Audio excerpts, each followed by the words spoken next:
My tea is cold, stone cold. I've been sitting here so long, watching the dust motes dance in the light, that I forgot to drink it. I am 103 years old. Most days, the silence in this room is so heavy it hurts my chest. I have outlived my husband. I have outlived my son.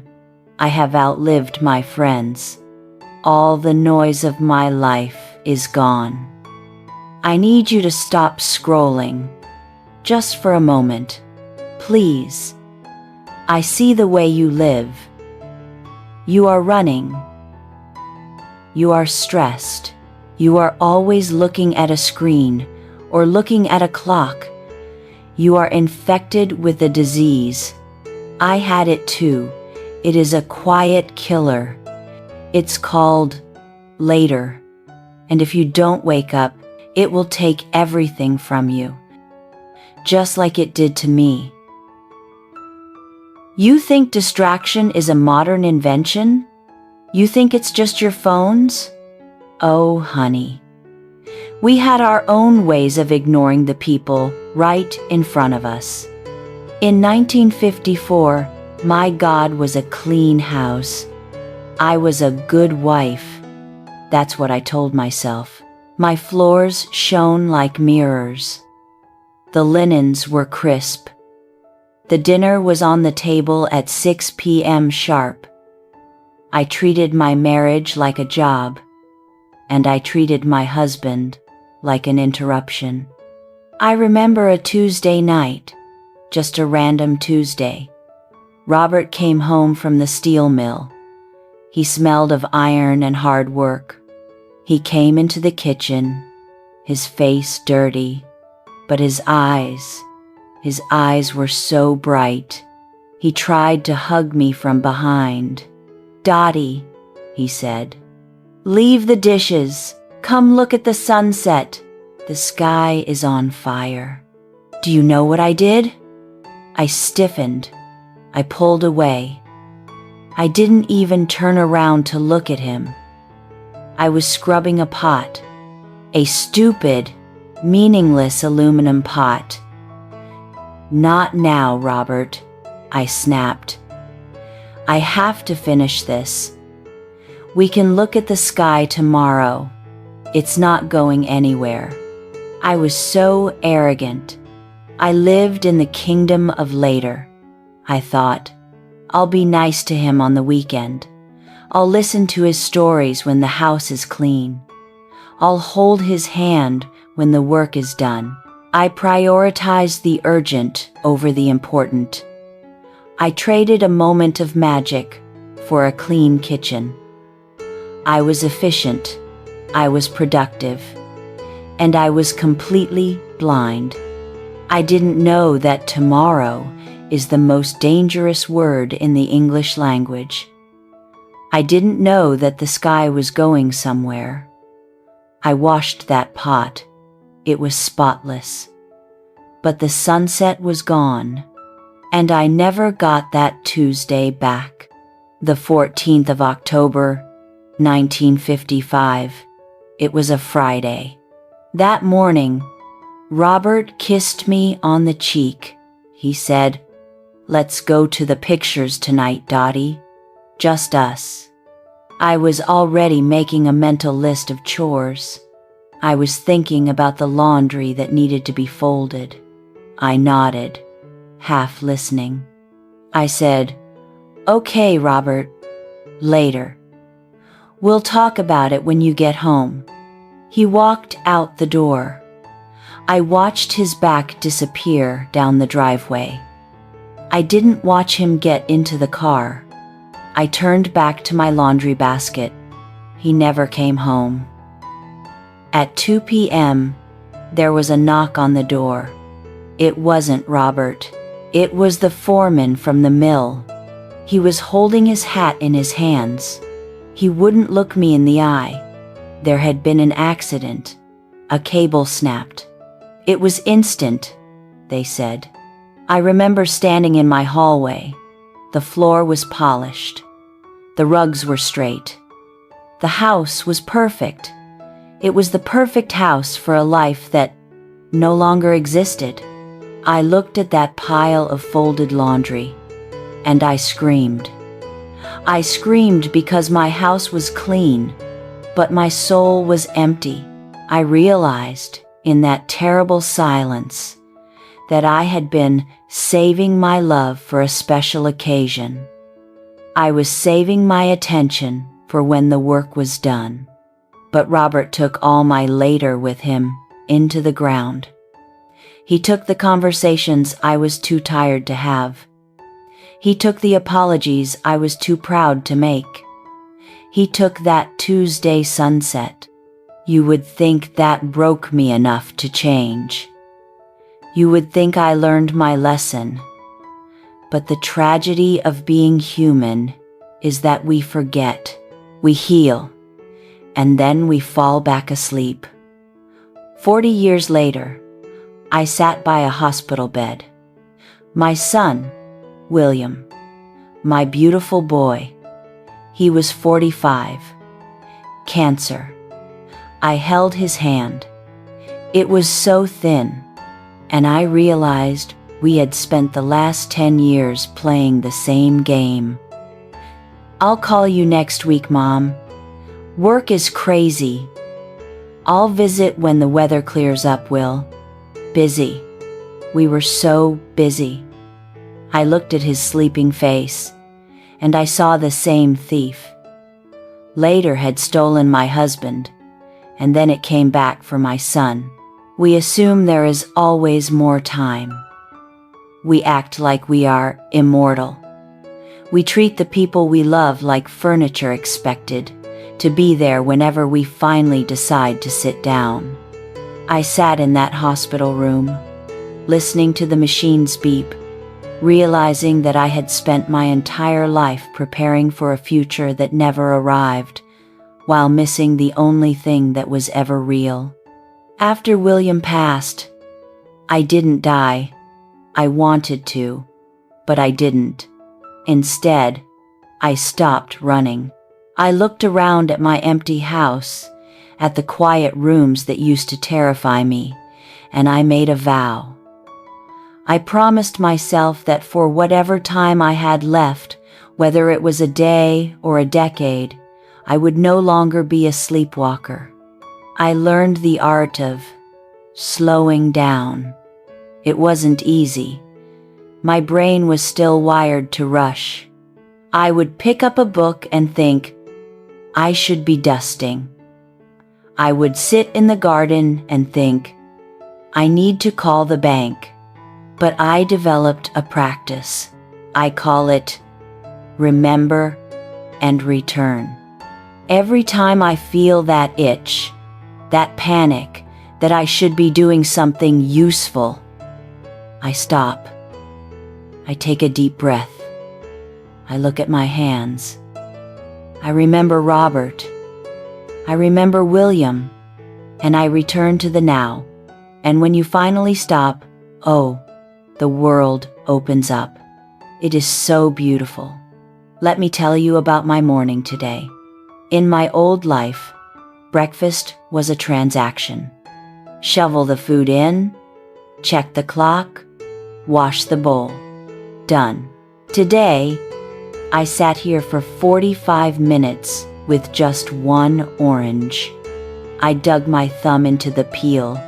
I felt the spray of the zest on my skin. I smelled that sharp, sweet citrus scent filling the air. I ate it slice by slice. I tasted the juice. I wasn't thinking about lunch. I wasn't thinking about the news. I was just eating an orange. And I swear to you, it was the best thing I have ever tasted. It was a celebration. I used to think happiness was a big vacation, or a promotion, or a new car. I was wrong. Happiness is the space between the seconds.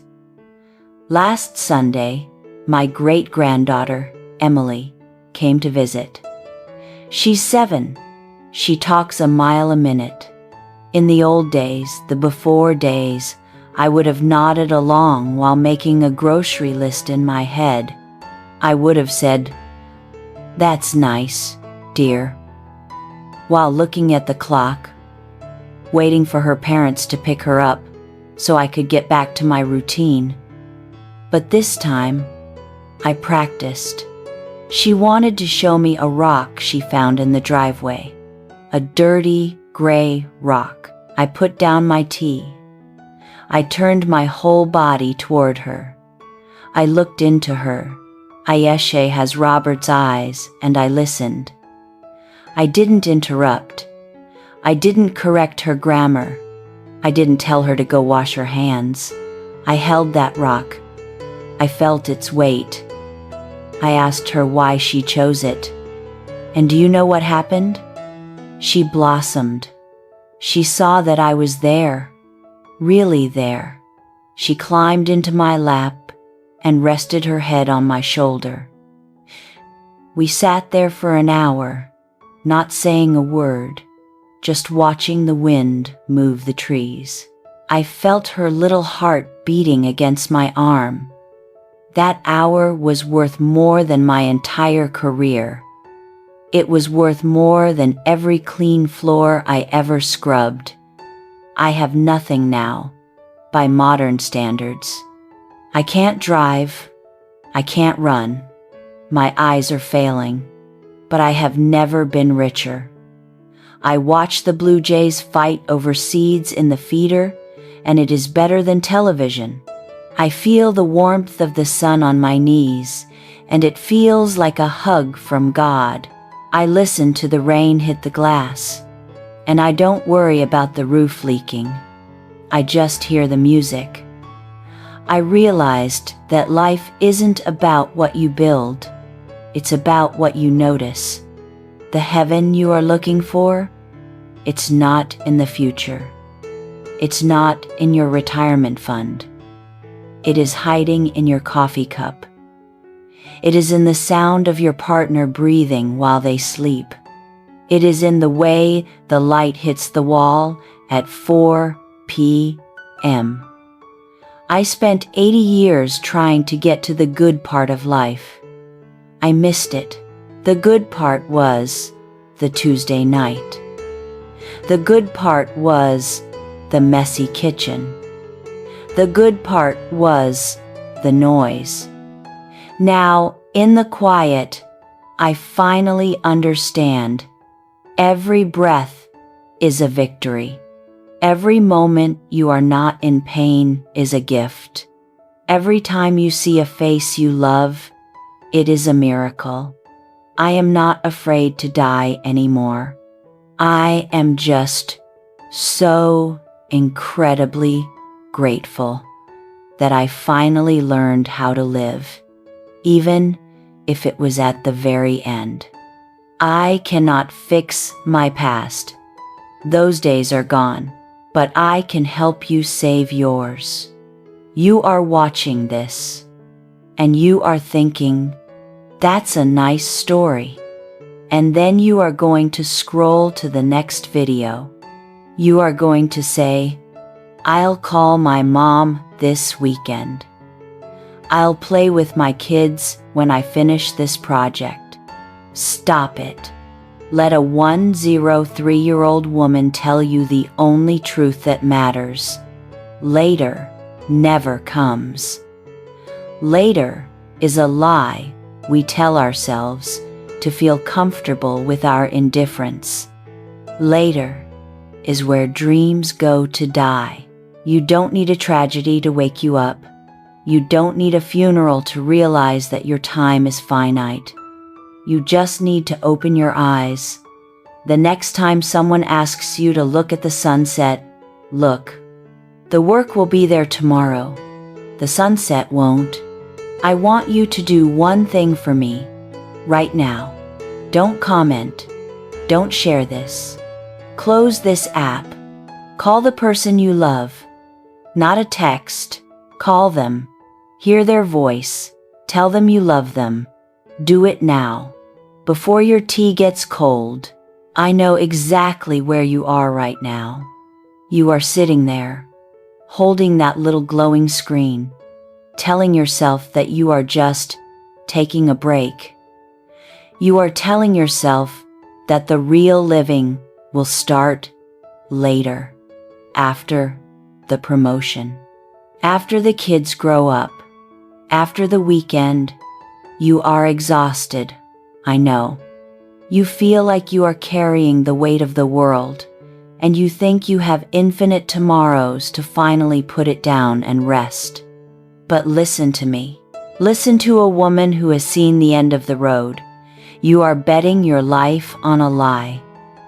The world wants you to believe that time is a resource you can save in a bank. It tells you to sacrifice your joy now so you can spend it in retirement. That is a scam.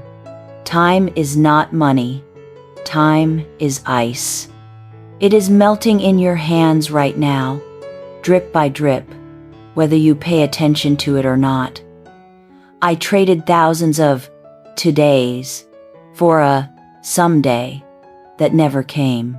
I kept the house clean for a husband who never walked back through the door. I saved the good conversations for a son who died before I could speak them.